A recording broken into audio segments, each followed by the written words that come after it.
Pad 39B. Space Shuttle Challenger was the first to leave its embrace in more than a decade. It blasted off in a blaze of fire amid the ice on the pad. A scant minute later, gone in all a consuming ball of fire. All that was challenging, all the technology and hopes, and 7 people riding on the top of 500,000 gallons of rocket kick. 6 astronauts and a teacher who was us all, gone forever in a matter of seconds.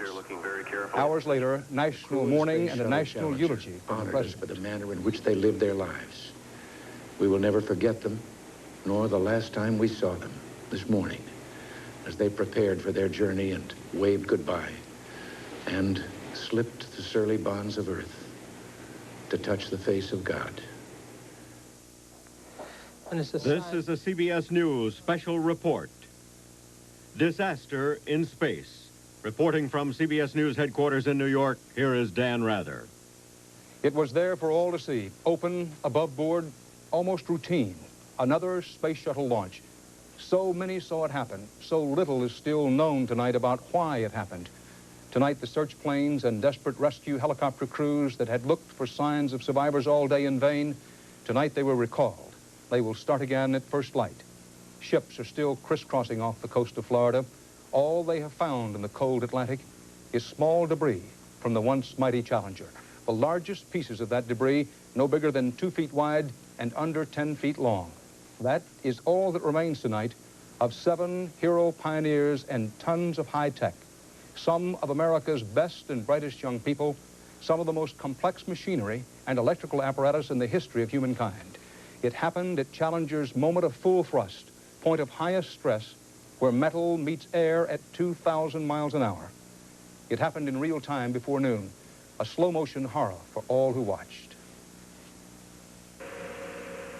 T-minus 10, 9, 8, 7, 6. We have main engine start. 3, 2, 1, and liftoff.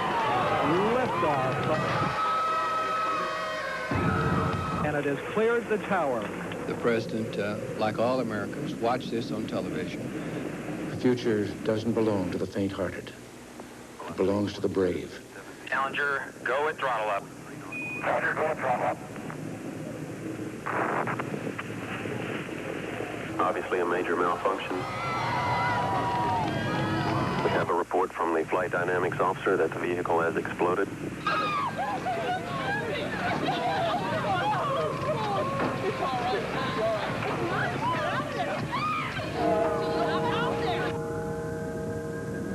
They had a hunger to explore the universe and discover its truths. They wished to serve, and they did. The Challenger crew was pulling us into the future, and we'll continue to follow them. Joining us now in Los Angeles is Leo Krupp, a former shuttle test pilot for Rockwell International. Leo Krupp, good to have you with us this evening. What I would like for you to do, first of all, is let's take a look of the videotape from today. Talk us through it, where the places are, where there are questions, where the suspicions are. But before we do that, let's take a look at the scale model we have in the studio with us, Leo Krupp, and check me as we go along here. Just a reminder that the space orbiter, the spaceship itself, the Space Shuttle Challenger, is attached to this huge fuel tank which contains liquid oxygen and liquid hydrogen. Liquid hydrogen, highly explosive. Off on the sides are the solid rocket fuel boosters, 2 of them. And in space shuttles, the plan is for the whole apparatus, the engines at the tail of the space shuttle, plus the solid rocket boosters, all to go off the launch pad in one big thrust, and it has to be throttled back a bit, then throttled forward, and as it reaches just past the 2-minute mark, the plan is for the solid rocket boosters to jettison away and fall away.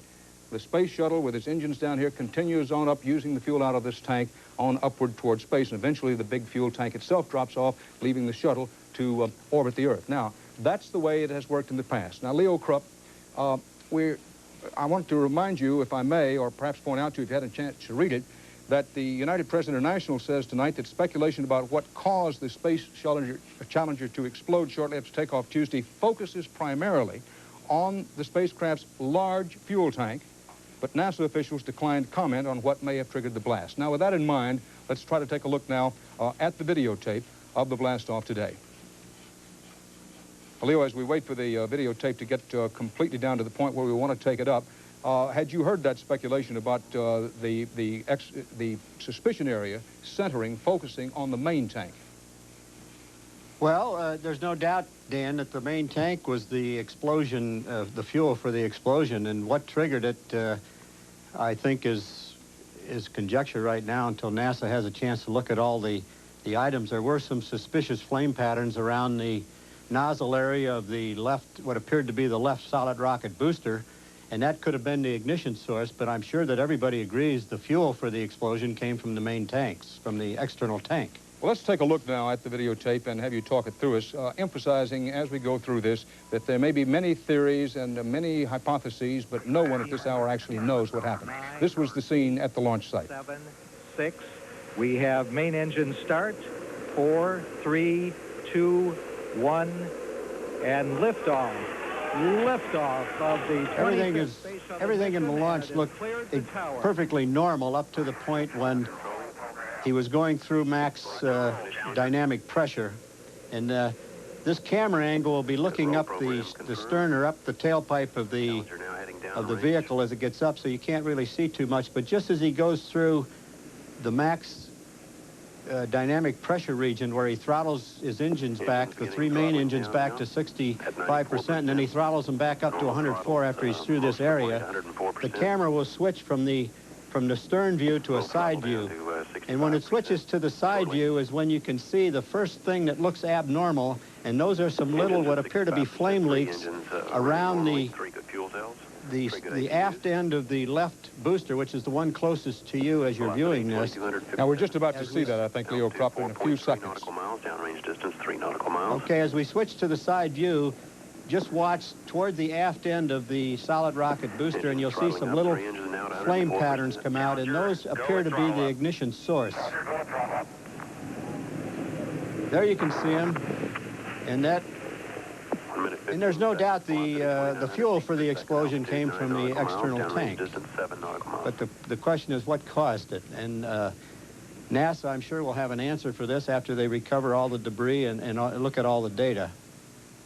Now, Leo Krupp, let's do as we have done during the day, take a closer look at the critical moments just before and during the explosion in slow motion. This is the side view that you mentioned.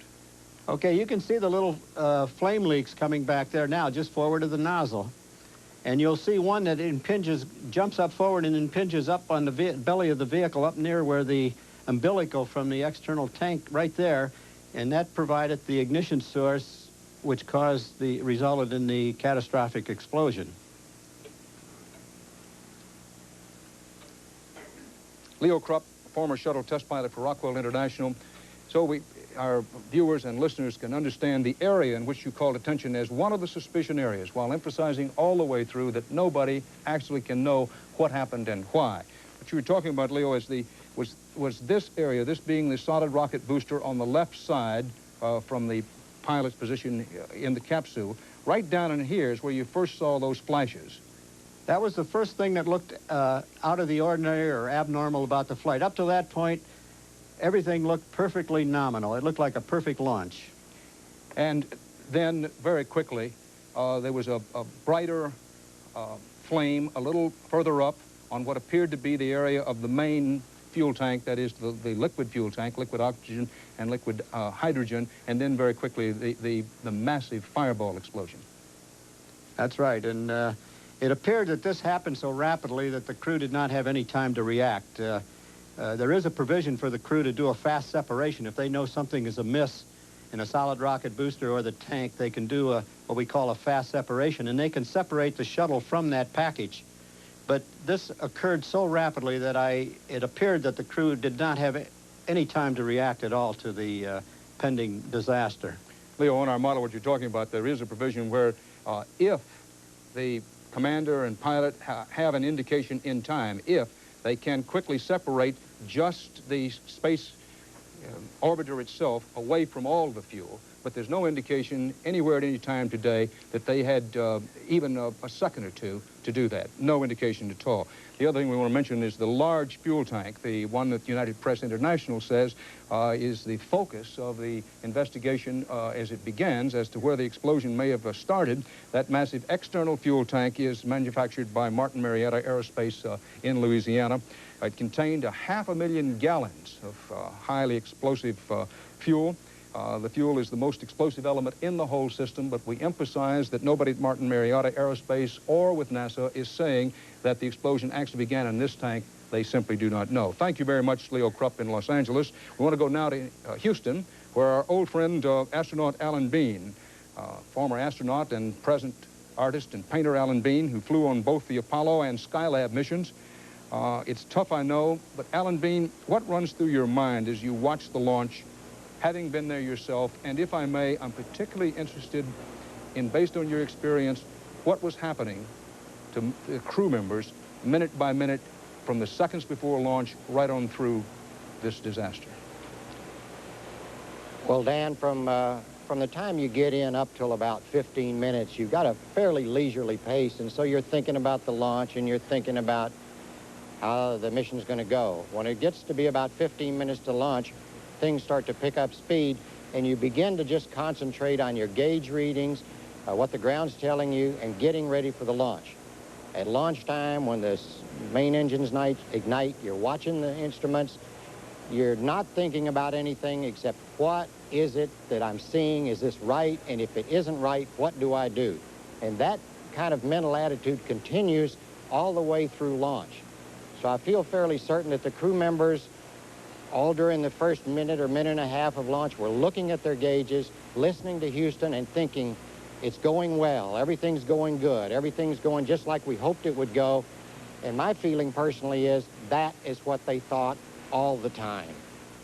Now, this happened with such suddenness, Alan Bean, and there was no indication, no one heard any indication, no one saw any indication that the spacecraft was in any difficulty whatsoever.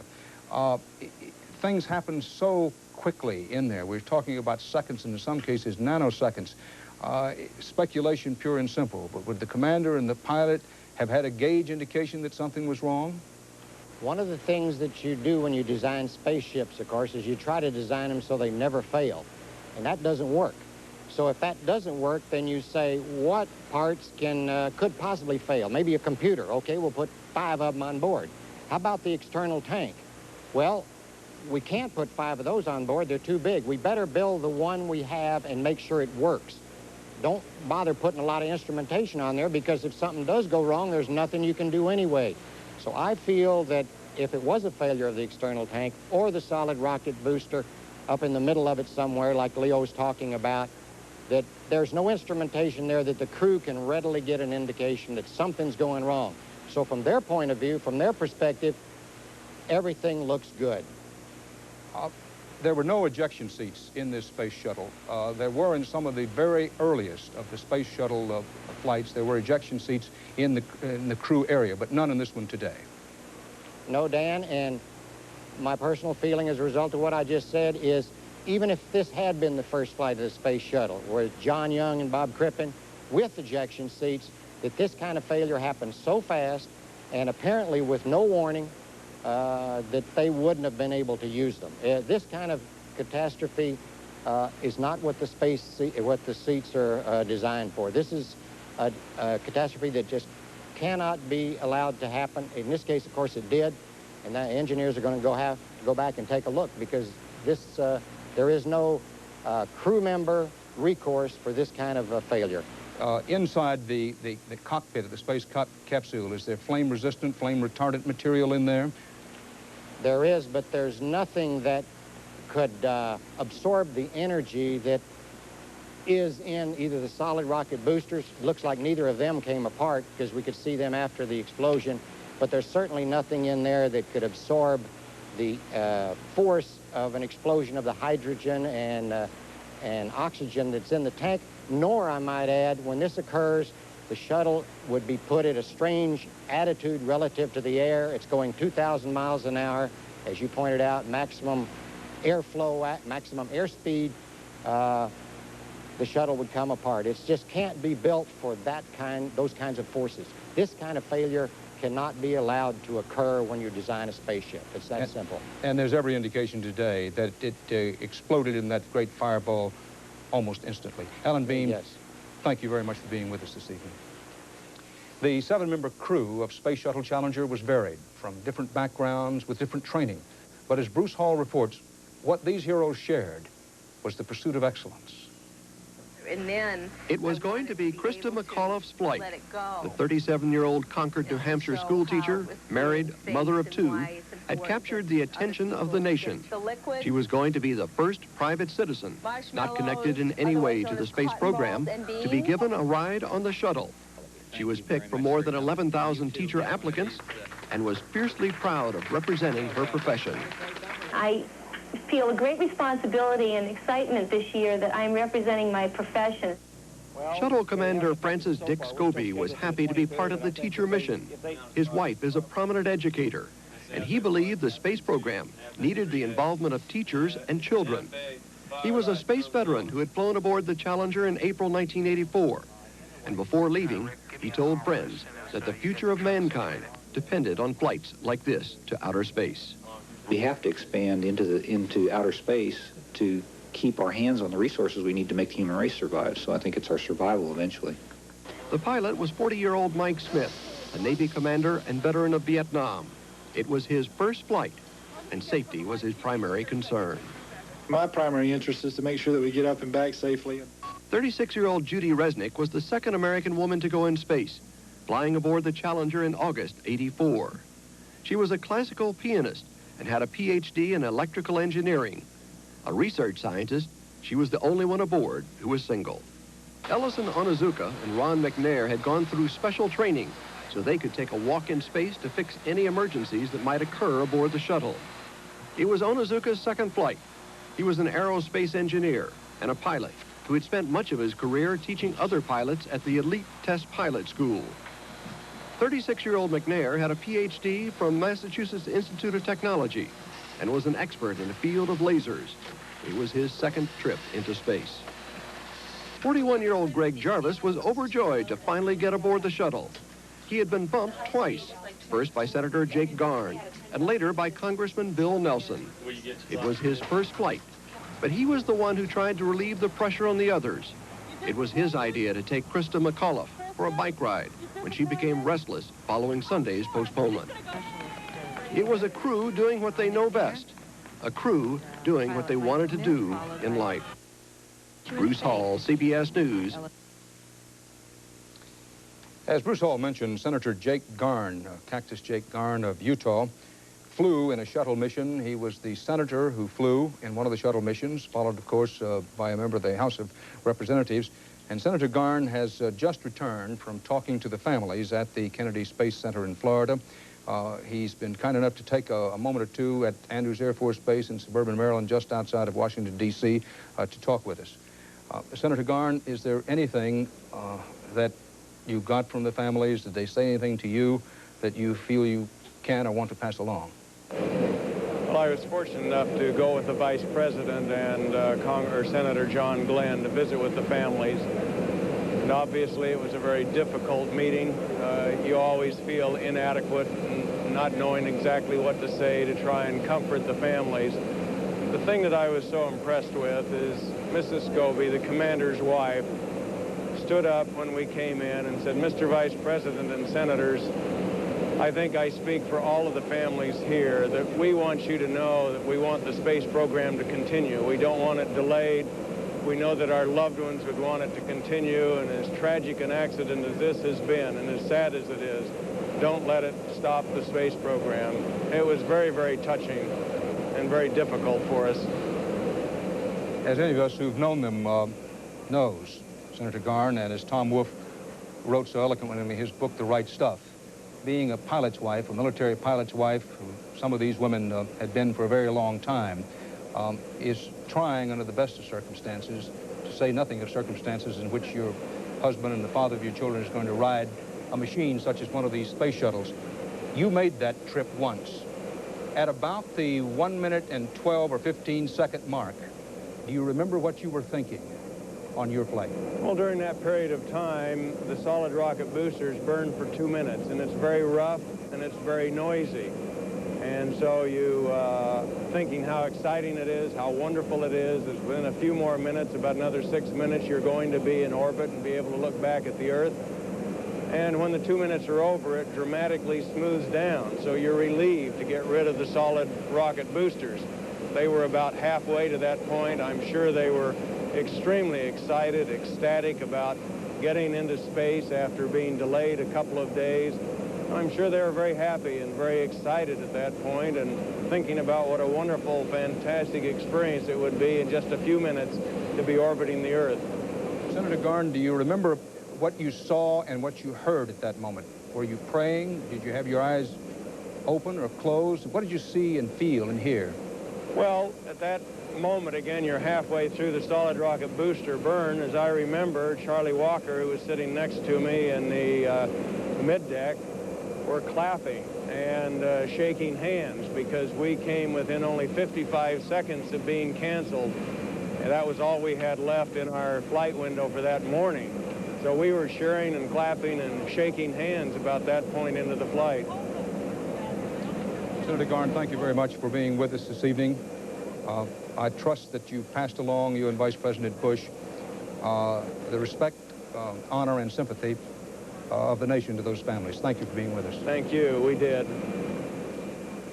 The stunned shock in the hometown of teacher Krista McAuliffe. The equally solemn and sad reaction in the Houston suburb where so many NASA astronauts and employees live, Clear Lake City, Texas, near the Johnson Space Center. Martha Teichner is there. The town where astronauts live and work closed ranks. There was no information, just this sign, turn on your lights and pray for our astronauts. People did. An armed guard stood outside Mission Commander Dick Scobie's house tonight. The Johnson Space Center, where reporters are usually dished out data by the pound, got nothing.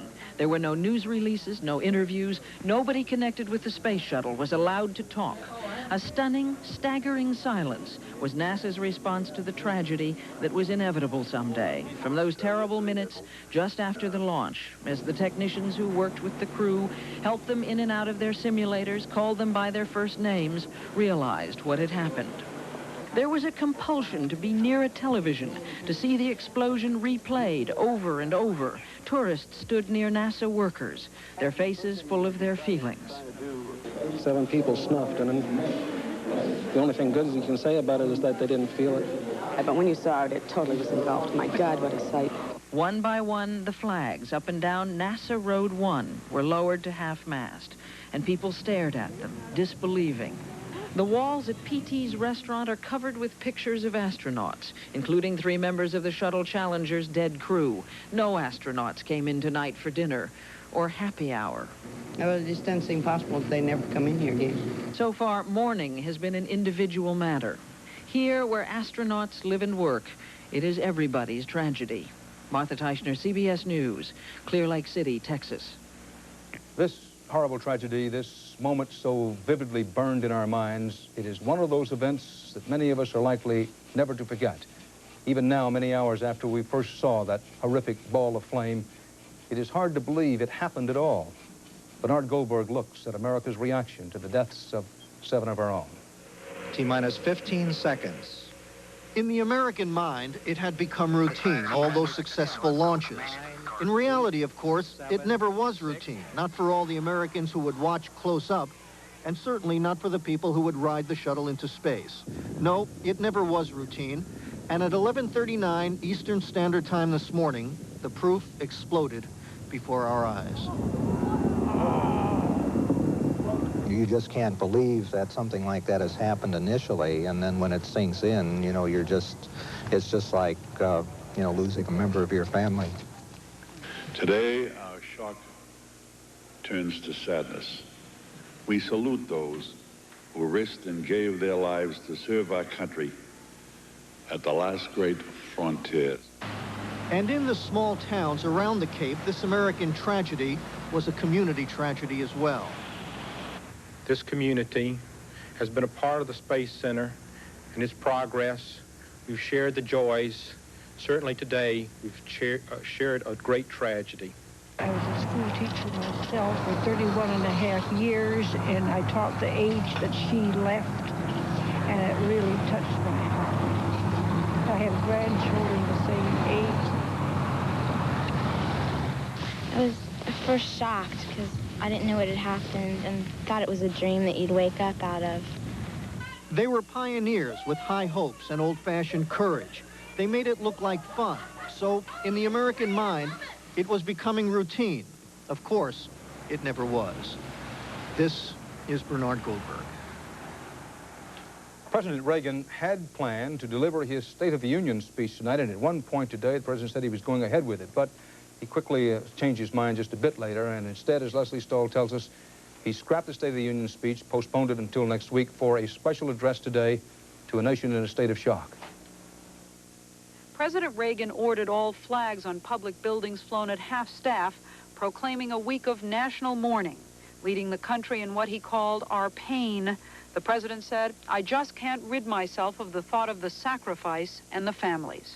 The families of the 7, we cannot bear, as you do, the full impact of this tragedy. But we feel the loss, and we're thinking about you so very much. Your loved ones were daring and brave, and they had that special grace, that special spirit that says, give me a challenge, and I'll meet it with joy. The president has taken a keen interest in the space program ever since 1982, when he was the honored guest at the happy landing of the shuttle Columbia. Ironically, the Challenger was flown overhead that day in a proud salute to the commander-in-chief.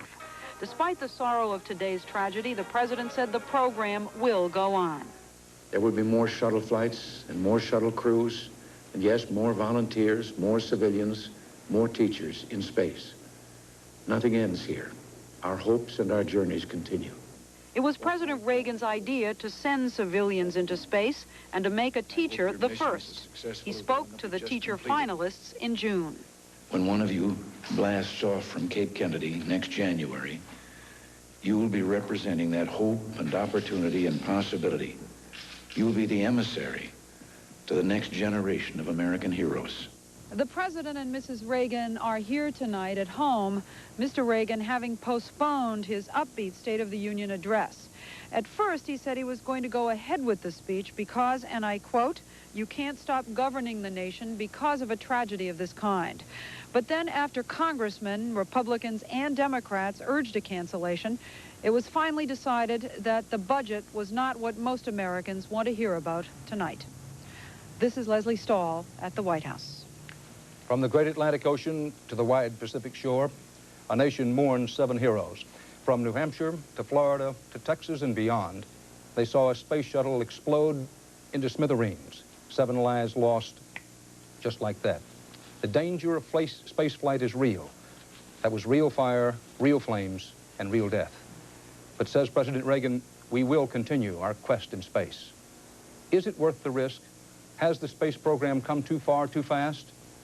We'll examine those questions when our coverage of the Challenger disaster continues.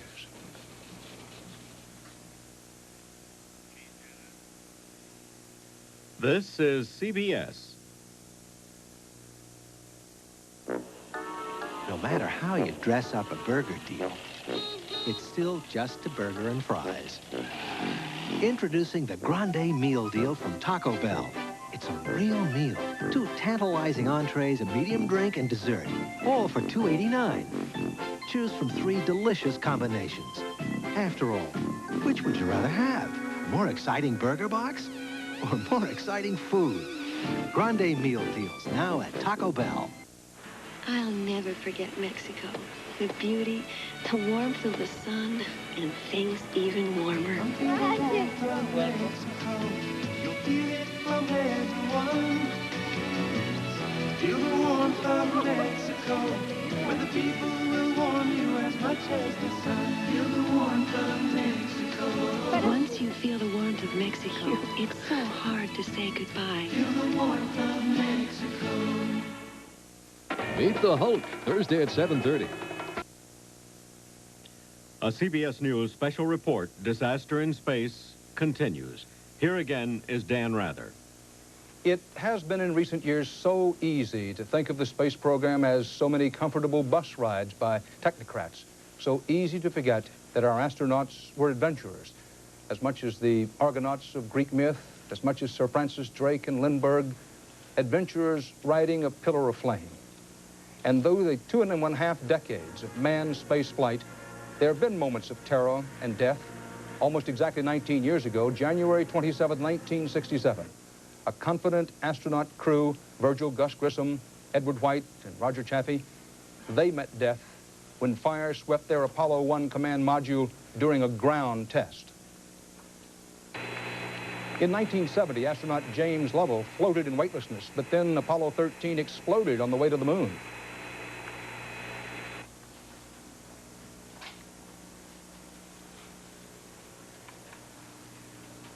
Okay, Houston, we've had a problem here. We've had a main B bus underboat. We had a main B bus underboat. An oxygen tank had been mishandled during manufacturing. Apollo 13 finally returned safely to Earth. The dangers of space travel apply to all. The Soviet Union, the only other nation to send manned vehicles into space, has reported the deaths of at least 4 cosmonauts. On October 12, 1964, a Soviet cosmonaut completed a successful 24-hour space odyssey, but in 1967, he would become the first person to die during a space flight when his Soyuz 1 crashed after re-entry. With us tonight in Colorado Springs, Colorado, is an authority on the Soviet space program. He is Nicholas Johnson, advisory scientist for Teledyne Brown Engineering. Good evening, and thank you very much for being with us. The Soviet Union, at last report, had reported today's American space disaster in one line. Does this put them ahead? Can it put them ahead? No, it doesn't put them ahead.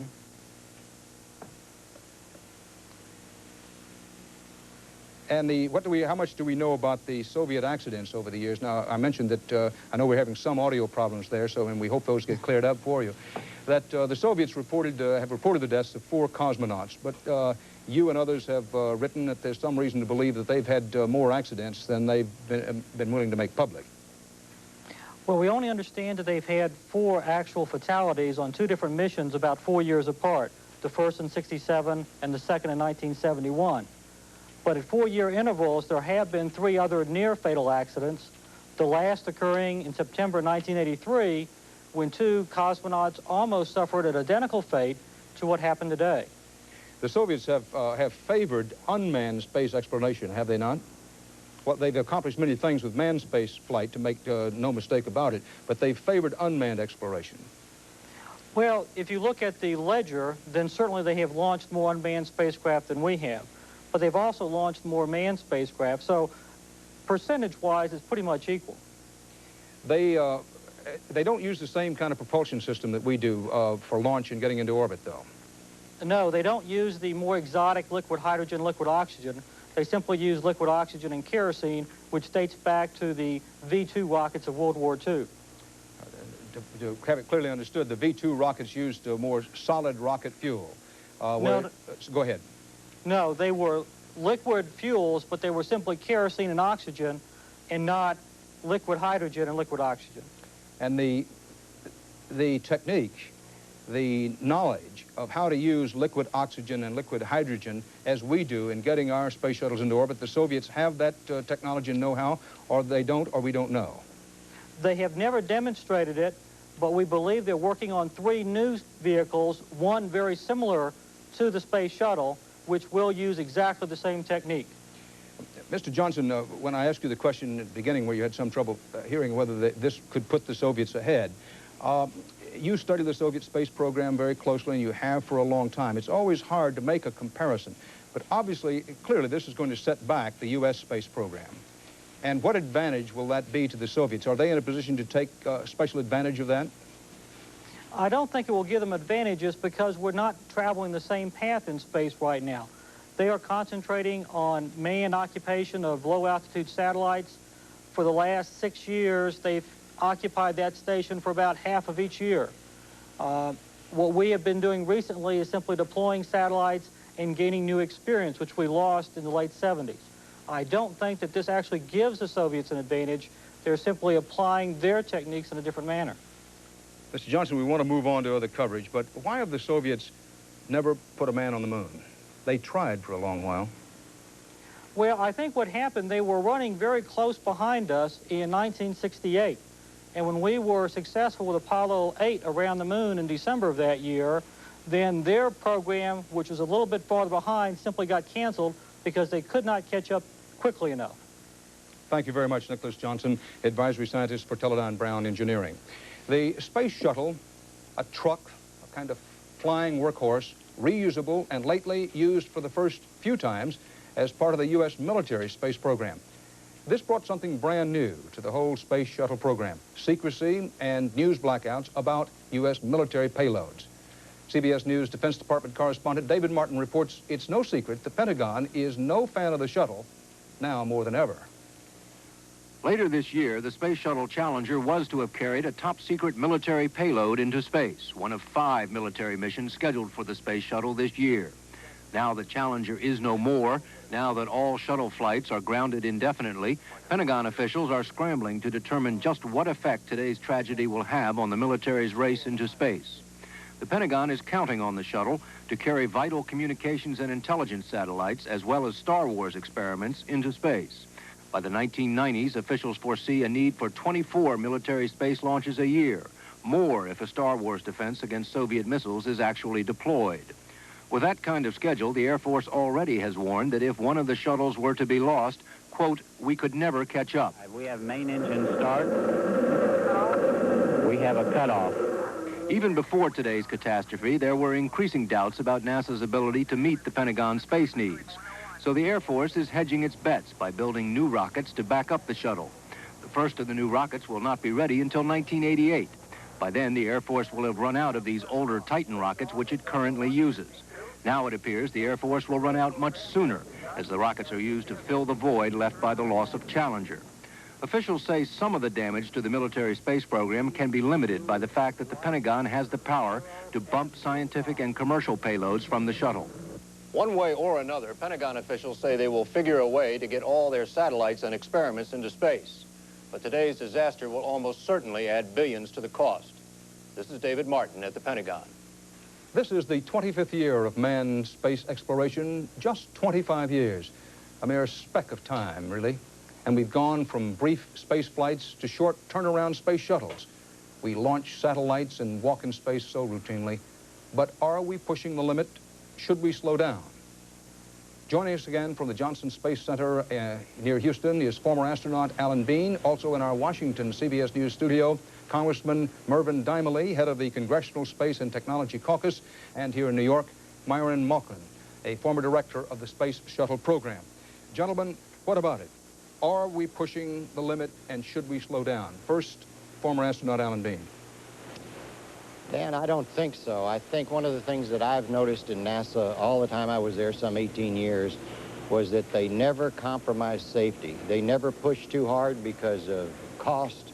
They never compromised safety because of any political pressure or anything. So I feel that whatever went wrong was a mistake and will be rectified. But I don't believe it was because NASA was pushing too hard. I feel they never go beyond the limit of safe operations. Congressman Mervyn Dimely, as head of the Congressional Space and Technology Caucus, have the budget pressures on NASA been costly to us? And has that been one of the things to put the pressure on the space agency? More than budget pressures. First, NASA has an excellent safety record, certainly better than the automobile industry, better than the aircraft industry.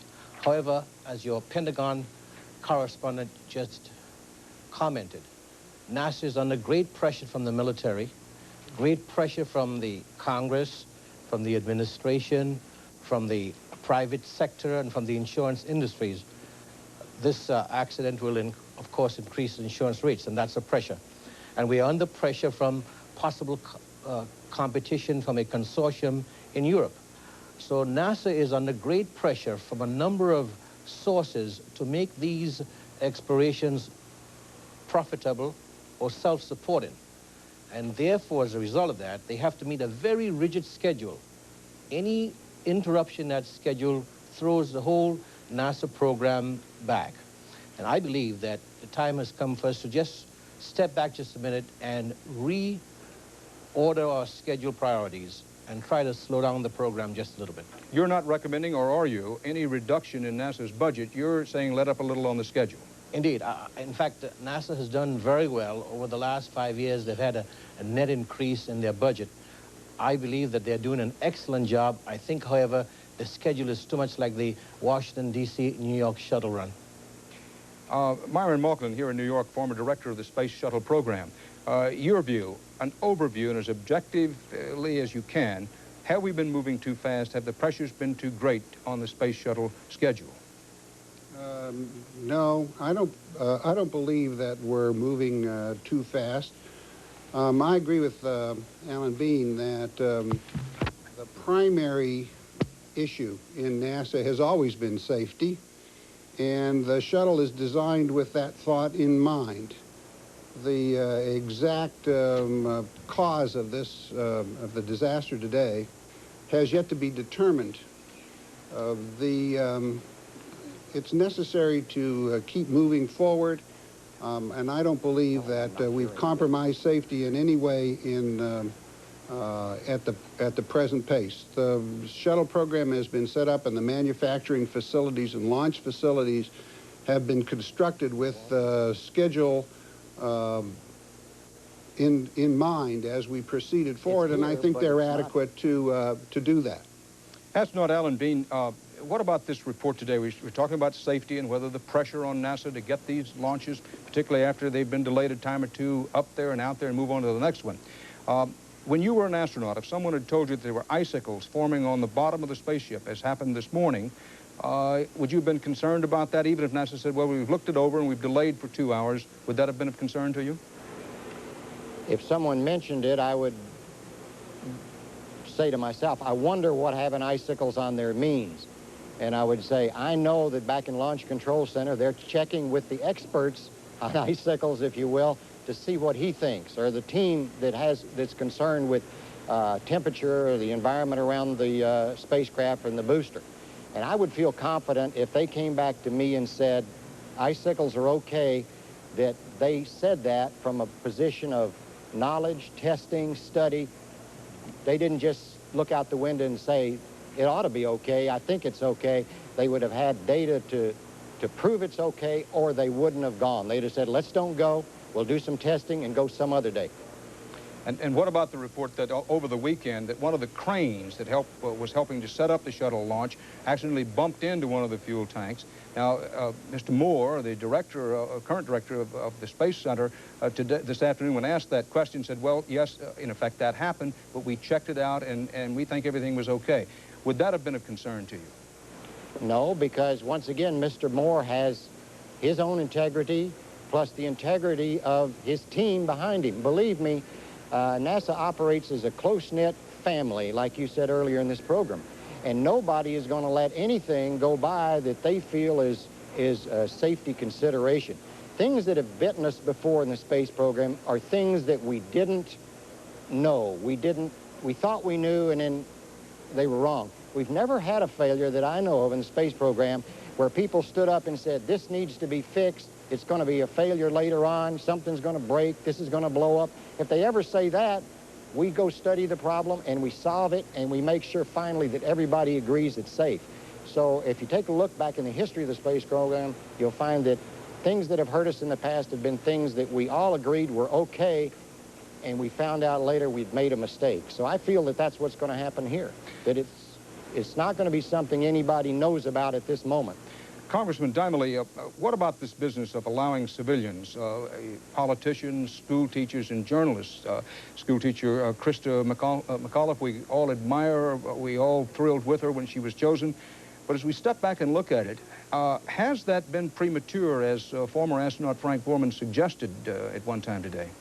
Well, I think it was perfectly proper to have a school teacher on, because what we are attempting to do is to explore space and to bring this message back to our classrooms.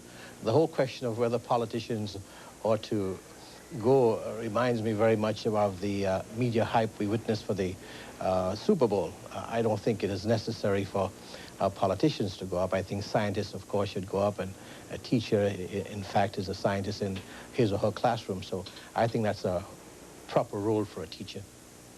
Former director of the Space Shuttle program, Mr. Malkin, we earlier quoted a United Press International report saying that speculation, clearly underline that word, speculation in the early investigation is focusing on the spacecraft's large fuel tank, that massive external fuel tank that's manufactured by Martin Marietta Aerospace in Louisiana.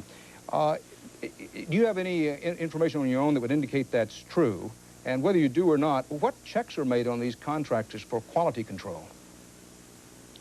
I would say that there's no question that the source of the major amount of energy that contributed to the explosion came from the external tank. But you can't, I would be very hesitant to indict that element at this time. There's a lot of material to be gone over before we can decide that that is the case. The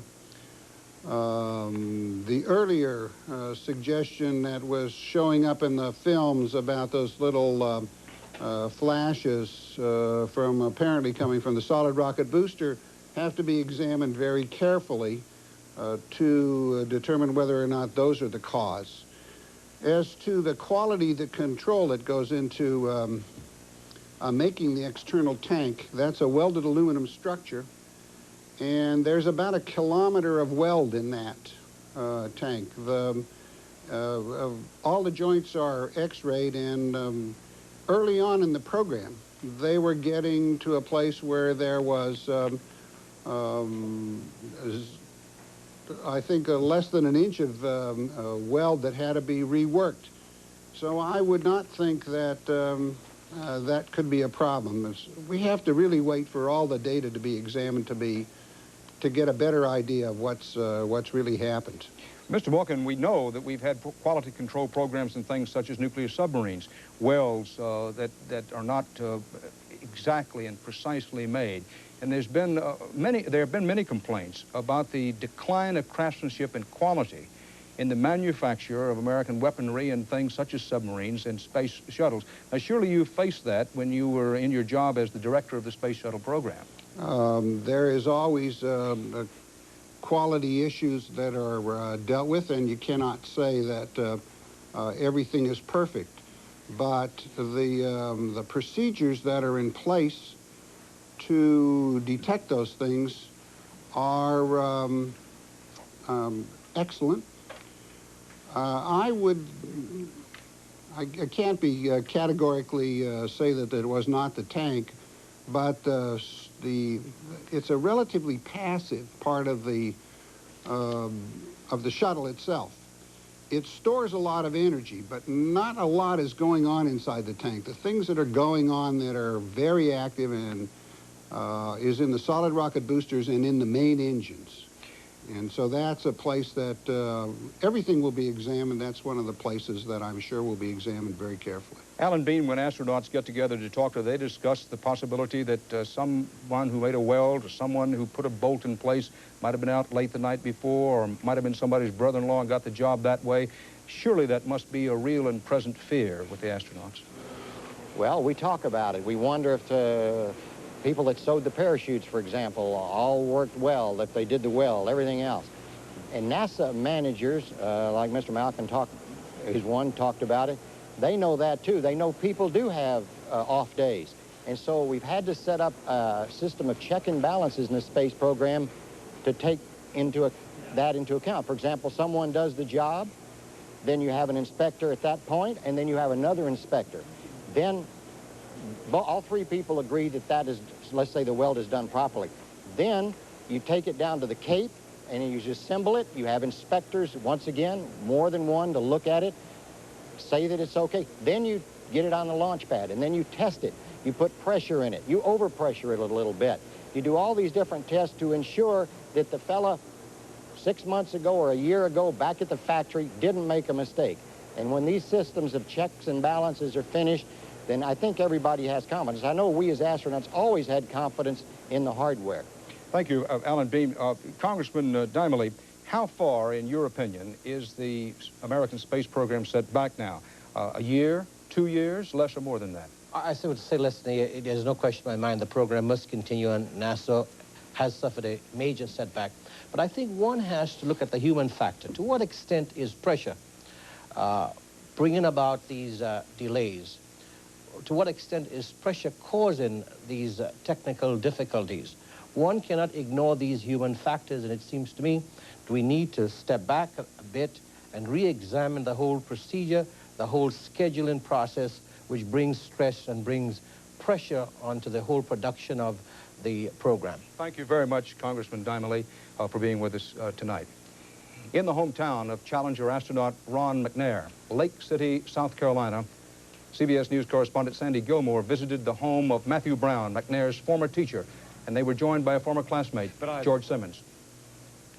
And did people get together, Mr. Brown, or what happened in town? Well, people began to make calls and to get together, and of course, as soon as we got the news as a school system, we called the administrators, principals, and asked them to have mass flags and to pass the announcement around to student bodies and teachers. There is a Ron McNair Boulevard in town. There is a Ron McNair Square, and is this the most famous person this town has ever seen on a national basis? Truly, most definitely, I would say that it is, and Ron himself could not believe that this street would be changed from Boulevard to Ron McNair Boulevard. Just a last question: what are the youngsters around here now? What's their recollection of Ron McNair? Is he someone they look up to, or? Definitely, he's a person that everybody from initially before the space shuttle, just that he was qualified to be one of the NASA astronauts, qualified him to be looked up to. And after he came and visited all the schools, this was one of his highest priority to go into the schools. And everyone from that point on knew that, even though all the achievement that he's made, his priority were, let's tell the children that the sky is the limit. Teacher Krista McAuliffe's hometown of Concord, New Hampshire, is a city of about 30,000, a city rich in American tradition. And tonight, Charles Osgood reports Concord is a city in mourning. There are places in this country tonight, and Concord, New Hampshire is one of them, where what happened today is being taken not so much as a public event, but as a personal loss. A part of each and every one of us also boarded that space shuttle. And so only naturally, we feel that a part of us is gone. My soul is longing for your peace. All over Concord tonight, there were church services where people prayed for their friend and neighbor, Krista McAuliffe, and for her family and fellow astronauts. And we, not understanding, are inconsolable.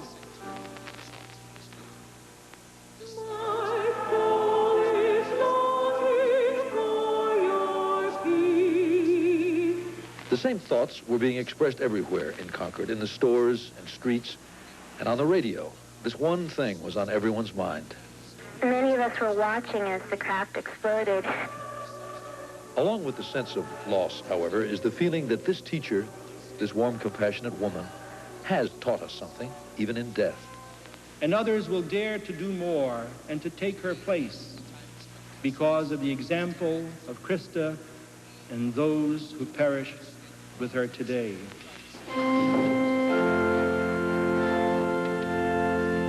On the front door of the house right next door to the McAuliffes is a wreath with a picture Krista sent to Jean Timmons, one of the 8 Timmons children. On the picture, Krista wrote a little note to Jean, and this is what she said. She said, "May your future be limited only by your dreams." Charles Osgood, CBS News.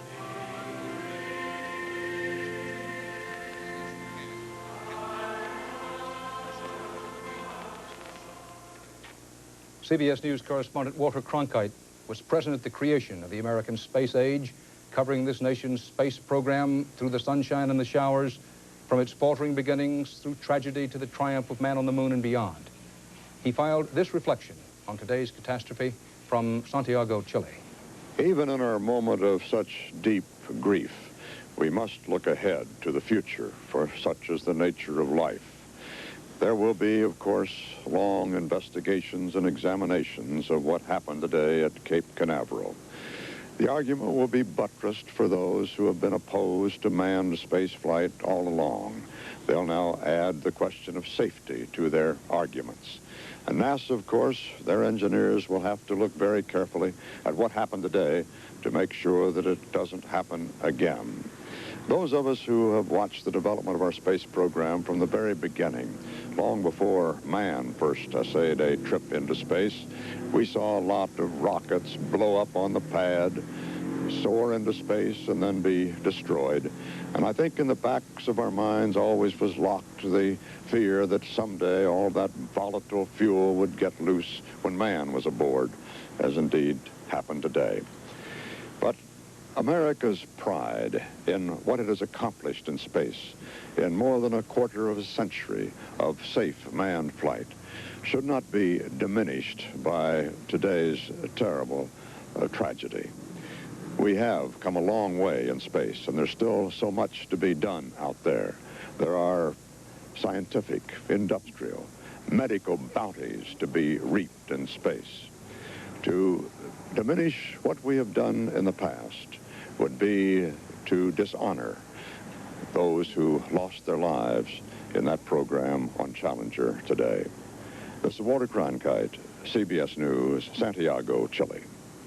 A CBS News program reminder, we'd like to remind you that the CBS Morning News will continue our coverage live tomorrow morning from Cape Canaveral, Florida, with Forrest Sawyer and Maria Shriver. Why do they do it? What did they die for?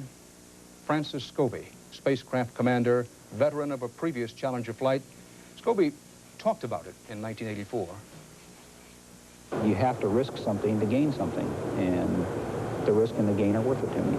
I thoroughly enjoy doing what I'm doing, and if you allow risks to keep you from doing the things in life that pleasure you and make you what you are and make you feel better about yourself, I think you're shortchanging yourself. Do you think we'd ever accomplish anything without taking some sort of risk? No. You might as well just go in the bedroom, close the door, and turn out the lights. They were 10 miles high when they died today, just like the old days of test pilots of the right stuff, showing their stuff. But it was not like the old days of out on the edge, seat of the pants flying with flyers all cut from the same cloth. These were Americans from all walks, from all backgrounds. Fighter pilots with war records, payload specialists with degrees, men, women, a teacher of children, a mother. They were Christian, they were Jewish, they were humankind up there going for us, going for the brass ring, for the thrill, for the knowledge, for the future. In a paraphrase of the poet James Dickey's work, put them high on the list of men and women who counted. These searchers and seekers, these astronauts and teachers who died today in what became the spaceship disaster. They died in the blue and silver furnaces of their spacesuits. Think about them, who they were, and the way they were. Dreamers, explorers, adventurers forcing themselves past the point of danger and deep fatigue to expand our understanding of what is up there and out there. They may never have known the nature of the trouble that killed them. For them, no more cries of, wow, what a view, no more jokes with mission control, no more thumbs up for cheering crowds, no more phone calls from the president. They will not see their parents and their wives or husbands and the children meeting them. Gone with the rush of the engines and the exploding sky. Gone, but theirs were lives that mattered. This has been a CBS News special report. Disaster in Space. This is CBS.